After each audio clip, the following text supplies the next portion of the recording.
see that as endometrium, then we really can differentiate the neuroanatomy, the neurohistology from the female reprohistology. Look at your pages and get it organized. You know where this is, you can tell me what this is called. Over here. But you need these to tell you where you are to identify this. So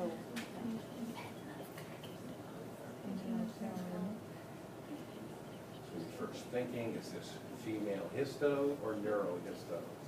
Neuro. It's neurohisto. Because these are Axons. neurons, Neurons. nerve cells. So what's out here? Neuropil. Neuropil, exactly. Or here, neuropil. Sort of fibrous look, like scaffolding, holding these gigantic cells in position. Neuropil, or glia, or neuroglia, all applies to the surrounding cellularity, supporting cells. Key on the neurons. That's too easy. I want you to say, well, what's outside them, supporting them, which is 90% of the cells. Major concern in the histology of nerve tissue. All right, how about, well, mid-sagittal, different specimen. Could you tell me what this part is compared to this part? What's this? Rostrum. This? Splenium. Okay, different specimen, can still name the parts. Which hemisphere? Now you're getting good. You shouldn't answer so fast. I won't ask it next week. You gotta agonize over it. Oh, that's really tough. So there's the right hemisphere. You know that because of this. Cerebellum. What's inside? Tree. Arbor vitae, or white matter, they're the same. What about the space underneath?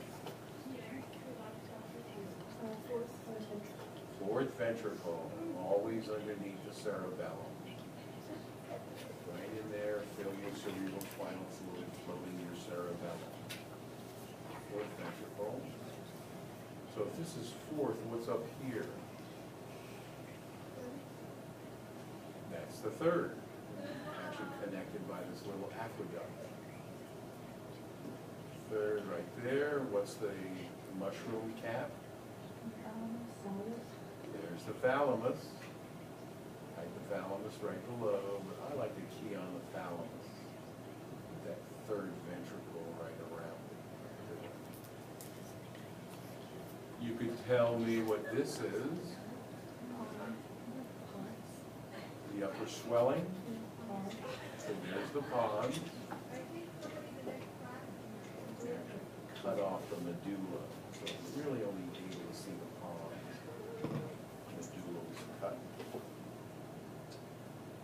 Oh, let me see. And here you've got pineal, poor specimen there, but there's your two bumps. Upper bump. Superior colliculus, inferior colliculus. Two bumps. Lobe,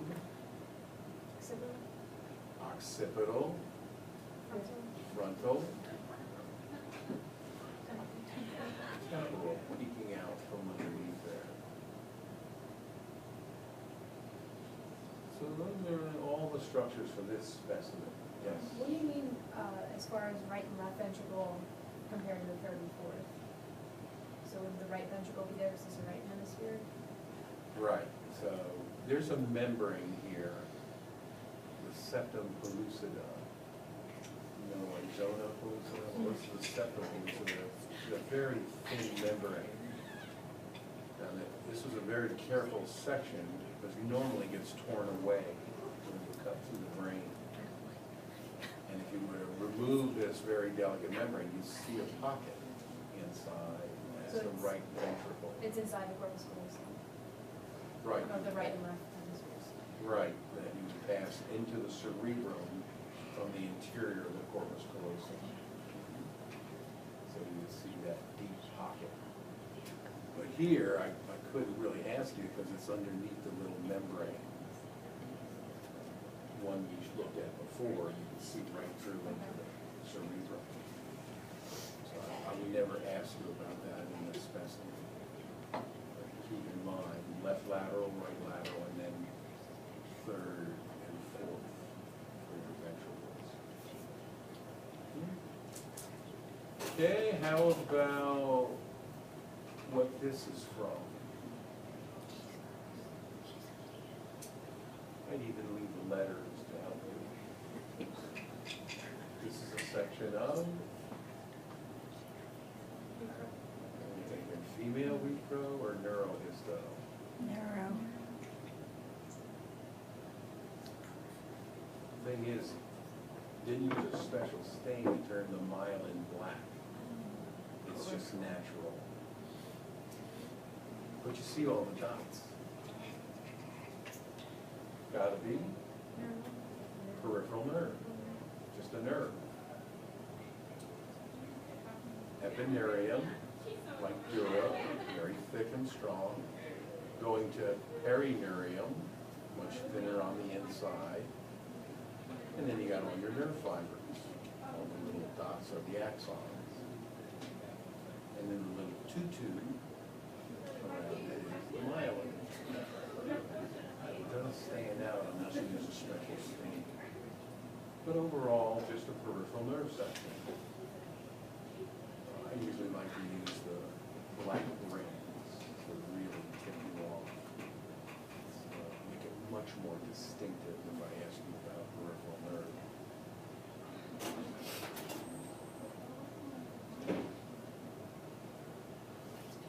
What's this, these, and this? Three answers.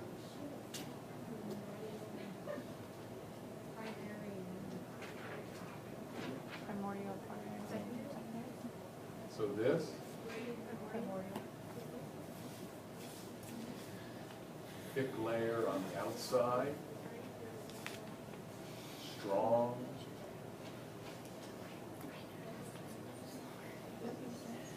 What's on the exterior of the ovary?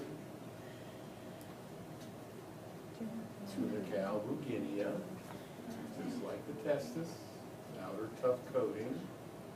Right inside, primordials. So these are primordials, just egg cells clustered together, thousands and thousands of them. And then deeper in, primary. So this is a primary, nice follicular cells or granular cells with the egg cell nuclear region in there. Well-developed primary. Just on the verge of becoming a secondary.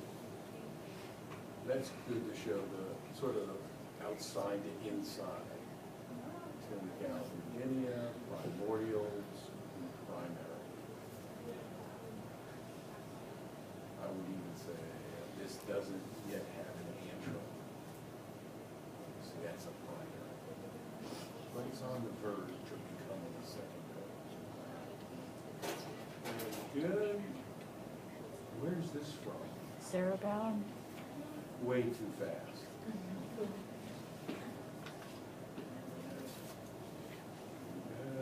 So it's hard. So I'll use it next to you. So what really gets you? Granular layer. Granular. So even at this high magnification, you're looking really close in this tissue. Cerebellum, sure, granular layer. So what's this? Molecular. Molecular. What's this? Sulci. Sulcus. What's this? Pia. Right. Little edge right there. There's Pia in the sulcus. These. Purkinjes. Yeah, a couple of nice Purkinjes there. Underneath the granular, White matter. white matter, arborvitae. So you're really good now if you can see that right away. So, and then molecular, Purkinje, granular, white.